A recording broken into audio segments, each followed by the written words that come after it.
에스겔 25장에 나와 있는 말씀에는 암몬과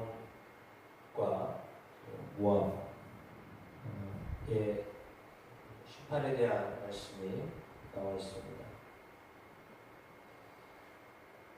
여호와의 말씀을 받은 에스겔 선지자는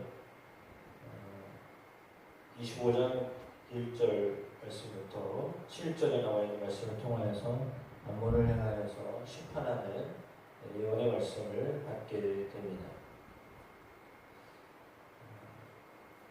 3절에 암몬 족속에게 이르기를 너희는 주 여호와의 말씀을 들을지어다, 이렇게 말씀을 전하라고 알려주고 있습니다. 그러면서 주 여호와께서 이와 같이 이같이 말씀하셨느니라. 내 성소가 더럽힘을 받을 때에, 이스라엘 땅이 황폐할 때에, 유다 족속이 사로잡힐 때에, 이렇게 말합니다. 그러니까 옆에 있었던 암몬 족속을 향하여서 이스라엘 백성들이 고통을 당하고 있을 때, 다시 말하면 성소가 무너지고 북이스라엘과 남유다 땅이 다른 나라에 의하여서 침략을 당할 때 암몬 족속의 반응은 좋다라고 하였다라고 하는 것입니다. 그러므로 내가 너를 동방 사람에게 기업으로 넘겨주리니 그들이 내 가운데 진을 치며 내 가운데 그 거처를 베풀며 내 열매를 먹으며 내 젖을 마실지라, 이렇게 말씀합니다. 그러니까 암몬 족속에게 있어서 하나님이 심판하시는 이유는 형제라고 느낄 수 있는 북이스라엘과 남유다의 멸망을 기뻐한 것이다라고 했습니다. 그래서 하나님께서 6절에 네가 이스라엘 땅에 대하여 손뼉을 치며 발을 부르며 마음을 다하여 멸시하며 즐거워하였느니 그런즉 내가 손을 내 위에 펴서 너를 다른 민족에게 넘겨주고 노력을 당하게 하며 너를 만민 중에서 끊어버리며 너를 여러 나라 가운데에서 패망하게 하여 멸하리니, 이렇게 되어 있습니다. 하나님을 섬기는 하나님의 백성들이 다른 민족에게 고통당하고 멸망을 당하고 그렇게 포로로 끌려가고 하는 모습을 보면서 좋아하였던 암몬 족속들을 향하여서 하나님 하셨던 말씀은 너희도 그렇게 될 것이다 라고 하는 겁니다. 이웃에 당하는 그 슬픔과 고통을 보면서 그것에 대하여서 함께 마음 아파하지 않았던 암몬 족속을 향하여 하나님이 하시는 말씀은 너희도 그렇게 될 것이다 라고 하는 말씀입니다. 어떻게 보면 우리는 삶 속에서 주변에 일어나는 일들이 어떤 경유로, 어떤 이유로, 또 어떤 까닭으로 어떤 일들을 당하는지 그것을 보면서 우리에게 하나님 주시는 교훈이 있다라고 하는 것입니다. 주변에 일어나는 일들, 그리고 우리가 듣게 되는 소식들, 그것이 슬픈 소식이건 기쁜 소식이건 고통의 소식이건 아픔의 소식이건 또 환대하고 함께 해야 할 어떤 이야기이건 그것이 마치 그들에게 그냥 일어난 것으로만 그치지 아니하고 마치 우리에게 일어난 것이다, 나에게 일어난 것이다라고 여기고 함께 할 수 있는 마음을 갖기를 원하시는 것이 하나님이 우리를 향한 마음입니다. 그러니까 어떤 사람들이 어떤 일을 경험하고 있는가라고 하는 것을 보았을 때 그들이 당하고 있는 아픔이나 또 그들이 겪고 있는 기쁨이나 그것이 무엇이든지 그것을 바라보는 관점이 어떠해야 하는가를 오늘 암몬을 향하여서 또 모압과 세일 땅을 향하여서 하나님 가지고 계셨던 하나님의 마음이죠. 그러니까, 물론 이스라엘 백성들이 하나님 앞에서 하나님을 온당하게 섬기지 못한 것이 이유였기 때문에 하나님이 다른 나라를 들어서 멸망하게 하시고 포로로 끌려가게 하시고 고통 속에 있게 하신 것은 분명합니다. 그러나 그럼에도 불구하고 그것을 너무나 이렇게 보면서 그 본문에 나와 있는 3절의 말씀처럼 아 좋다 이렇게 그리고 박수치고 즐거워하고 이렇게 할 일이 아니다라고 하는 것을 우리에게 가르쳐주고 있는 거죠. 그리고 8절 말씀에도 동일하게 주 여호와께서 이같이 말씀하셨느니라 모압과 세일이 이르기를 유다 족속은 모든 이방과 다름이 없다 하도다.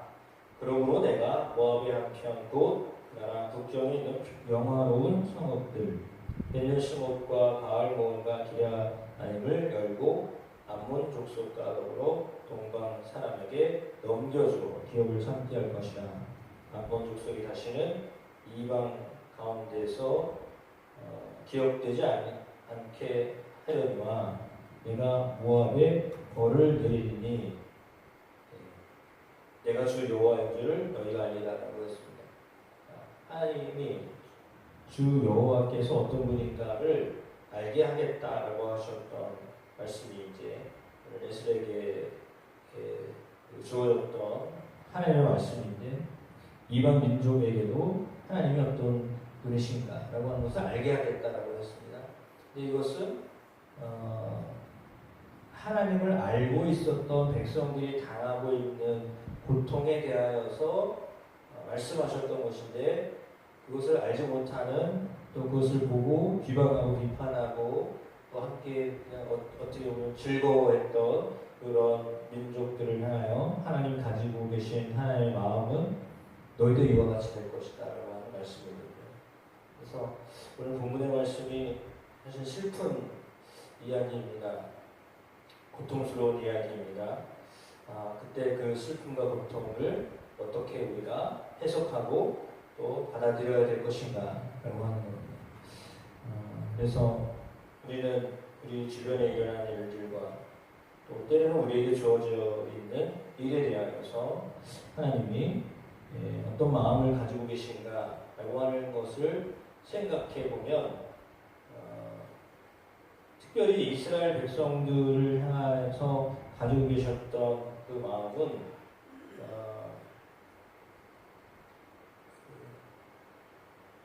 하나님의 백성이 잘못했다 할지라도 그 백성을 향하여 하나님이 그렇게 이런 고난을 당하게 하시는 이유는 아주 멸하기 위해서 하시는 것이 아니기 때문에 그 사실을 알지 못하면 하나님이 어떤 분인가를 이제 깨닫지 못하면서 이제 하나님을 섬긴다라고 말하게 되는 건데 오늘 본문의 말씀은 여호와께서 어떤 분인가를 너희가 알게 하겠다라고 하셨던 말씀을 보았을 때 하나님의 마음은 무엇이냐?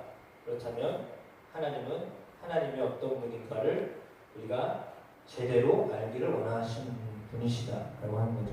하나님에 대한 지식이 하나님을 아는 것이 충만하기를 원한다라고 하는 겁니다. 근데 누가요?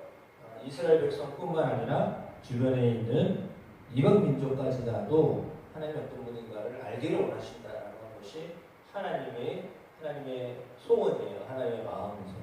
그러니까 하나님의 마음은 우리와 더불어 함께하고 있는 어떤 사람들도 하나님이 어떤 분인가를 알아가기를 원한다라고 하는 말씀입니다.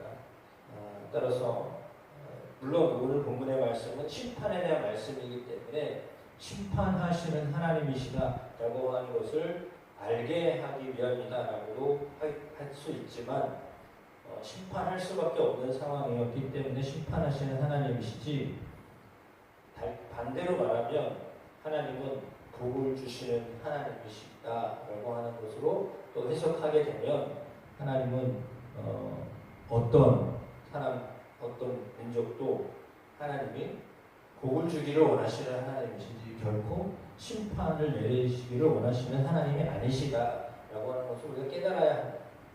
그러니까 하나님이 잘못한 사람에 대해 당연히 심판하시는 것이지만 그러나 그 원뜻은 무엇이냐?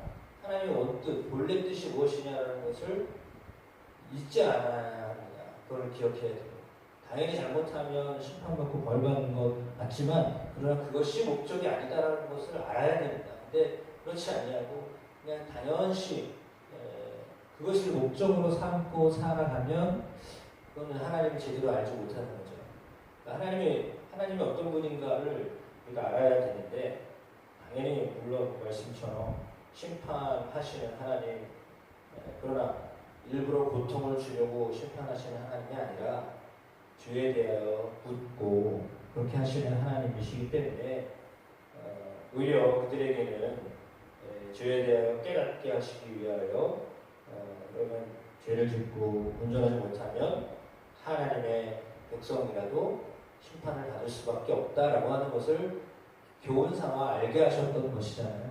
그러면 바울이 말하고 있는 것처럼 하나님이 이스라엘 백성들을 만약에 그렇게 잠시 내버려 두시는 것처럼 여긴다면 이방 민족을 말할 것도 없는 거죠. 하나님 택하셨던 백성들도 그랬는데 너희는 어떻게 되겠느냐라고 하셨던 하나님 이제 바울의 해석이 나와 있듯이 분명히 그렇습니다. 하나님의 뜻이 무엇이냐? 하나님의 본래 뜻 심판이 아니라 하나님 앞에서 복이 있는 삶을 살기를 원하신다라고 하는 것을 알아야 되고요.